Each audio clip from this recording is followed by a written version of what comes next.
Hi, welcome to the video reading of Adventures of Prickly Porky, Chapter 1. Happy Jack makes a friend. Happy Jack Squirrel makes a friend. Happy Jack Squirrel had a wonderful day. He'd found some big chestnuts. They were bigger than he'd ever seen before, which promised to give him all the nuts he would want for the whole next winter. Now he was thinking of going home, for it was getting late in the afternoon, and he looked around across the green meadow. And he looked for the field where Mrs. Goshawk had nearly caught him that morning. And his home was way over on the other side. It's a long way around, said Happy Jack to himself, but it's best to be safe and sure. So Happy Jack started on his long journey around the open field. Now Happy Jack's eyes are bright, and there was very little that Happy Jack doesn't see. So he jumped from one tree to another, and he spied something down on the ground, which excited his curiosity. I must stop and see what it is, said Happy Jack. So down from the tree he ran. In a few minutes, he found the queer thing that had caught his eye. It was smooth and black and white, and it won, and it was very sharp, and it was a tiny little barb. Happy Jack found that out because it pricked his finger. Ouch! He cried, and he dropped the pure thing. Pretty soon he noticed there was a lot more of the things on the ground.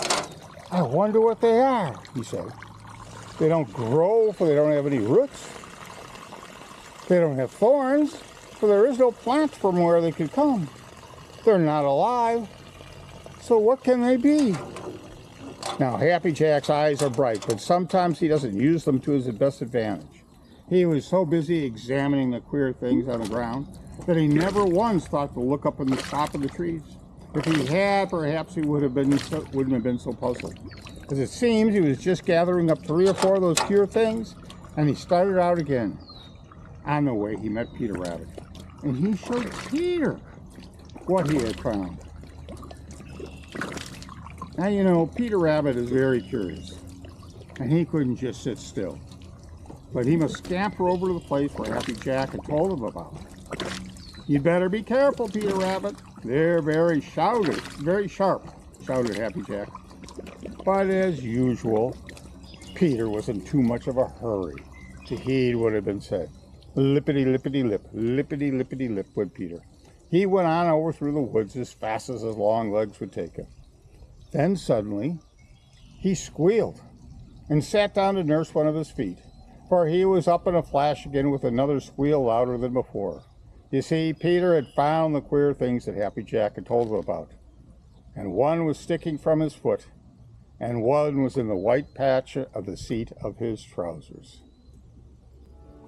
The end. God is great all the time. All the time. God is great.